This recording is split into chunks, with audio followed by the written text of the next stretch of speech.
Great Saturday.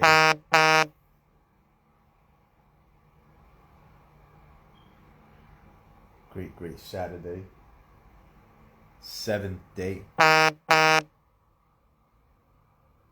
Seventh day of October. Went to a church today. First church I've been to since October of 2021, which is the last time that I went to a church. And I was like this one, I was invited. I'm like a vampire when it comes to church. I don't go into one unless I'm invited.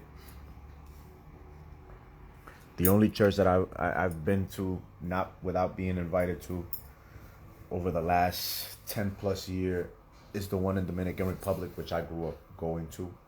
So I guess, since it's home, I don't need no invitation. But yeah, I don't go to church unless I'm invited. I don't see a need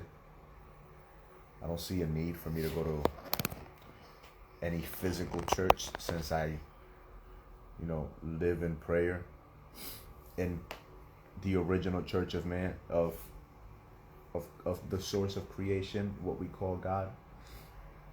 That's how I live my life, man. That's how I live my life. That's why I do my best to not judge others. Even though, we may often feel great desire to judge, but I do my best not to. Am I always successful? Fuck no. But yeah, we was in church today from 10 a.m. to about 1 p.m. I meditated a lot. I'm gonna tell you that much. I meditated a lot because they sung a lot. There was a lot of singing.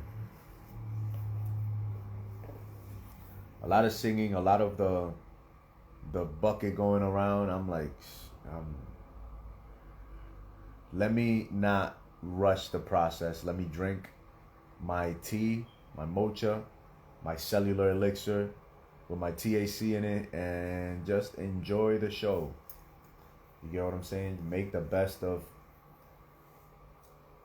the experience. So that's what I did. Vibed with my cousin that came from North Carolina. And yeah, it's been a great day. It's been a great day. Today's Proverbs 7, day 7, Proverbs 7. And we're going to get right into it. All right. Last night, I went to New York. I was in New York till about 1 in the morning with my peoples and shit up in 42nd Street, Times Square.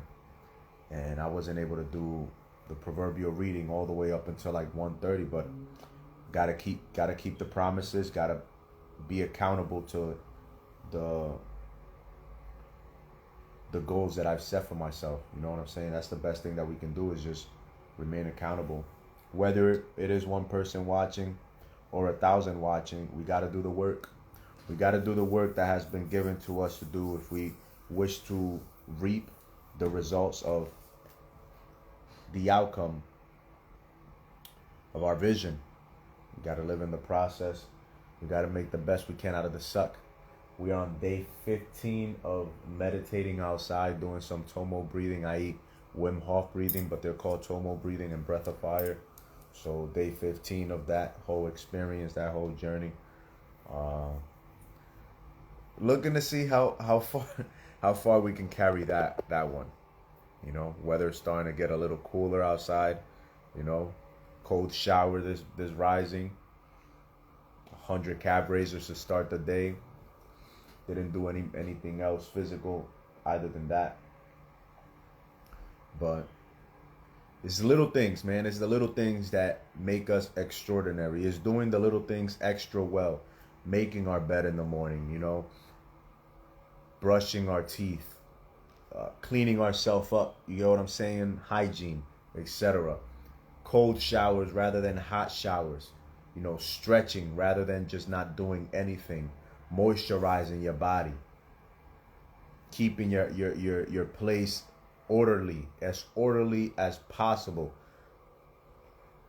I'm not the most orderly individual, you get what I'm saying? But you come to my place, there's gonna be a certain order. We gotta do our best. Men and women, you get what I'm saying? But do your best. We must learn, we must learn to develop a structure and order for our life so that, especially as men, so that when we do, attract or, seek out a relationship with a woman, we can have something that is long lasting, and instead of something that is immediate. It burns hot and bright, but it goes out quickly. And the best way to do that is to develop some structure, some order in our life. And the way to do that is through discipline. Through right, hard, mindful work. You get what I'm saying? Through focus, through having standards, and having a good idea and vision of what it is that you want to accomplish, and then knowing that it is possible. Because if it was not possible, then it would not be an imagining in the back of your mind. So, knowing that whatever it is that we have in our mind is possible, and then giving thanks and living in that thankfulness in the accomplishment of the tasks that are required to accomplish our desires. But I digress, or as we go back into today is Proverbs 7. Proverbs of King Solomon.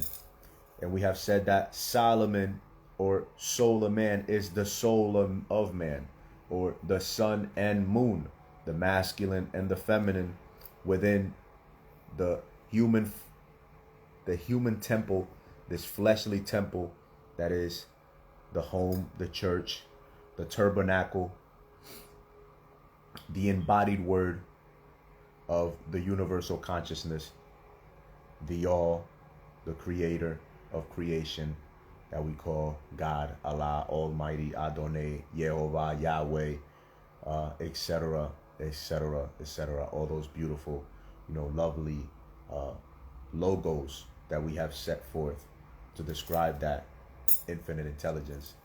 But check it, my son, keep my words and treasure my commands within you. Keep my commands and live, and my law as the apple of your eye. Bind them on your fingers.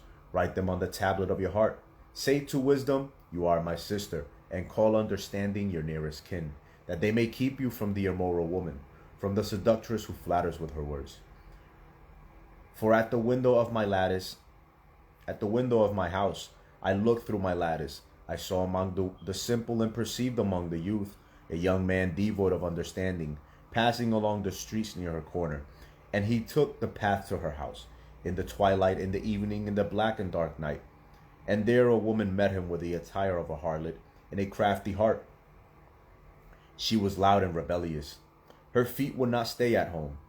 At times she was outside, at times in the open square, lurking at every corner.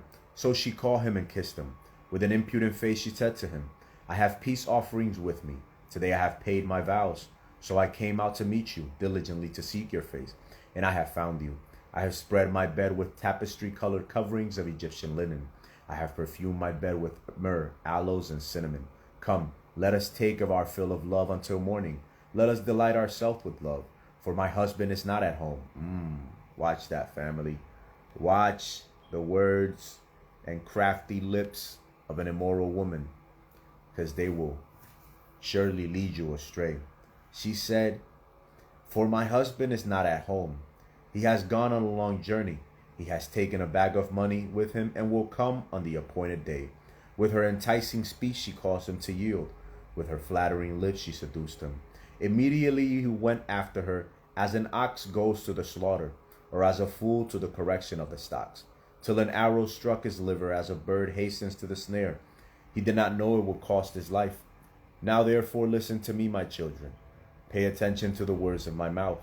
Do not let your heart turn aside to her ways. Do not stray into her paths. For she has cast down many wounded, and all who were slain by her were strong men. Her house is the way of hell, descending to the chambers of death. Nobody blames a man if he steals, you know what I'm saying, to satisfy his hunger. But when he is caught, he must pay what he has stolen sevenfold. That was yesterday's proverb. All right? Whoever commits adultery with a woman lacks understanding. He who does so destroys his soul. I've been there. Been there, done that. Probably twice that I can recall. Once at 23 and then again at, I think, 26 or 27. Very foolish. You get what I'm saying? Because we dishonor ourselves when we do that. When we sleep around with women that already have a man. We dishonor ourselves. We dishonor ourselves. We disrespect that other man, and we disrespect ourselves. Because we lack self-control. We lack control over our sensations and control over our thoughts, our mind, our willpower, and our emotions. So we pollute our soul. That's why it is said, where does it go? Where does it go? Keep my commands and live, and my law as the apple of your eye. Say to wisdom, you are my sister, and call understanding your nearest kin.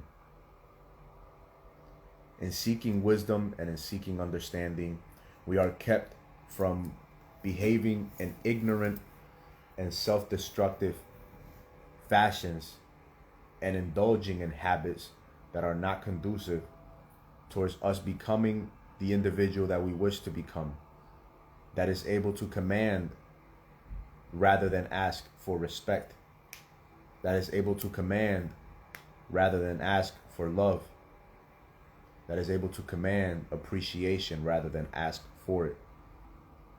It is simple, it is easy, but we overcomplicate it through our insatiable desire to satisfy immediate gratifications. That's what really messes us up.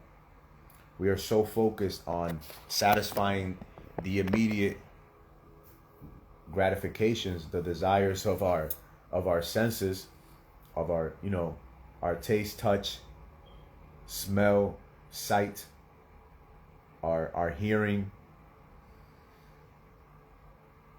the unquenchable hungers that we have within, that we shoot ourselves in the foot. That's why pornography is so destructive to the male nature, mainly because we're the ones that empty ourselves out when we indulge mindlessly in these habits, and we don't understand that through ejaculation we are killing ourselves slowly. That's why in Chinese, I think it's in like Buddhism or something like that, they call ejaculation the little death. We're not supposed to be ejaculating. We don't need to ejaculate to produce a child. We can literally produce a child with pre-cum, with the highest quality, with a drop. A spoonful can produce millions, hundreds of millions.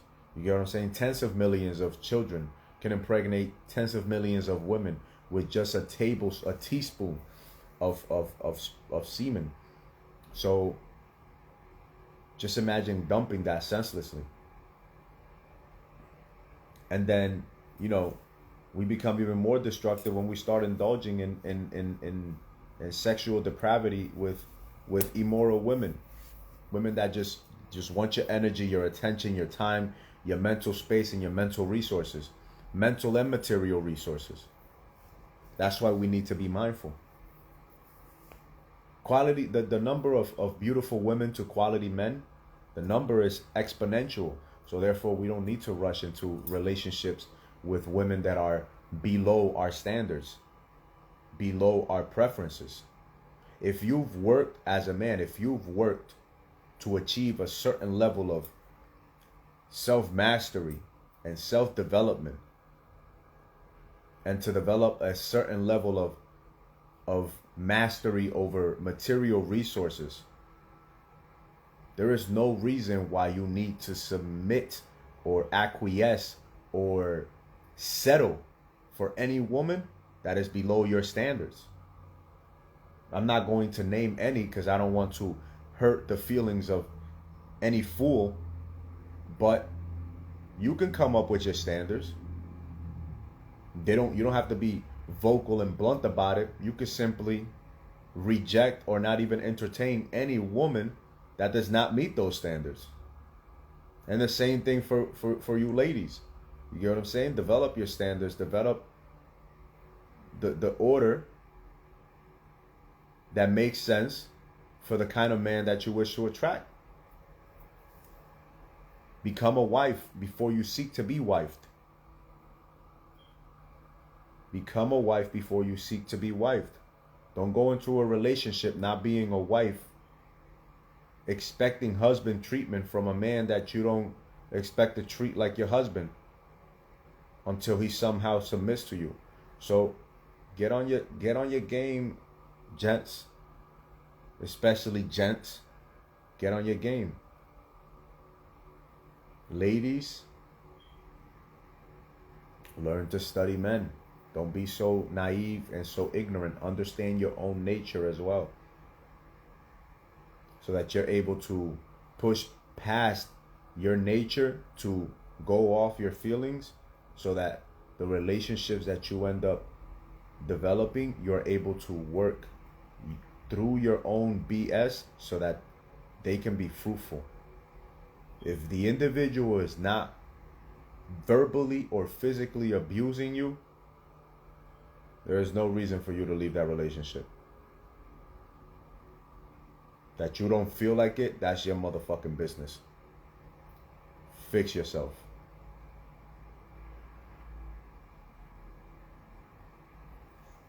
Other than that, yo, get on your game, gentlemen. Get on your game, gentlemen. Get on your game. So you don't have to settle. You don't have to acquiesce. You don't have to submit to neither any woman that doesn't meet your standards, and also you don't have to submit to any man or group of men that are not in alignment with the path that you're supposed to be on.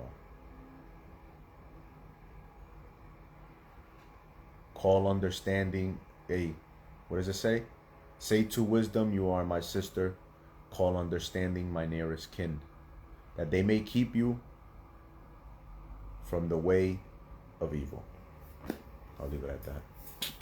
Yo, it's been your guy, Super Conscious Thoughts, Super Conscious Living. You have a great evening, and yo, let's continue to do this, man. Let's continue to do this. Let's stay consistent. Let's keep these promises to ourselves, all right?